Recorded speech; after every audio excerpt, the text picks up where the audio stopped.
আচ্ছা এবারে তোদের ক্লাসে ফার্স্ট হয়েছে চিন্টু।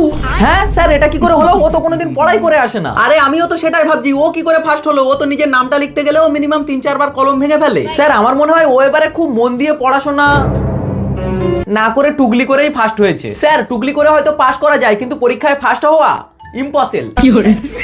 ইম্প্যাক্টেন ইম্প্যাক্টেল। সেটা শোনার আগে আগামী 3 দিনের মধ্যেই তুমি রাস্তায় টাকা কুড়িয়ে পাবে যদি তুমি এই ভিডিওটা 3 সেকেন্ডের মধ্যেই লাইক করে চ্যানেলটা সাবস্ক্রাইব করে দাও। 3, 2, 1, go! বাবা অসম্ভব, তুই ইম্পসিবল কথাটাই ঠিকঠাক বলতে পারছিস না, তুই ফার্স্ট হলিস কি করে? আরে আমি সবই বলতে পারি, কিন্তু আমি হলাম প্রকৃত দেশপ্রেমিক, তাই বলিনি। কিন্তু দেশপ্রেমিক হওয়ার আবার কি হলো? ইংরেজরা আমাদের এত বছর শোষণ করলো আর আমরা তাদের ভাষায় কথা বলবো? ঠিক, আমি হলাম বাঙালির ছেলে, তাই আমি বাংলায় বললাম। আচ্ছা বাবা বাঙালি বাবু, সত্যি করে বলো তো এবারে তুমি কি দুর্নীতি করে ক্লাসের মধ্যে টপ করলে? না মানে স্যার তেমন কিছু না, এবারে আমাদের বাসন্তী হাই স্কুলের প্রশ্নগুলো আমার মামার কারখানা থেকে ছাপা হয়েছিল।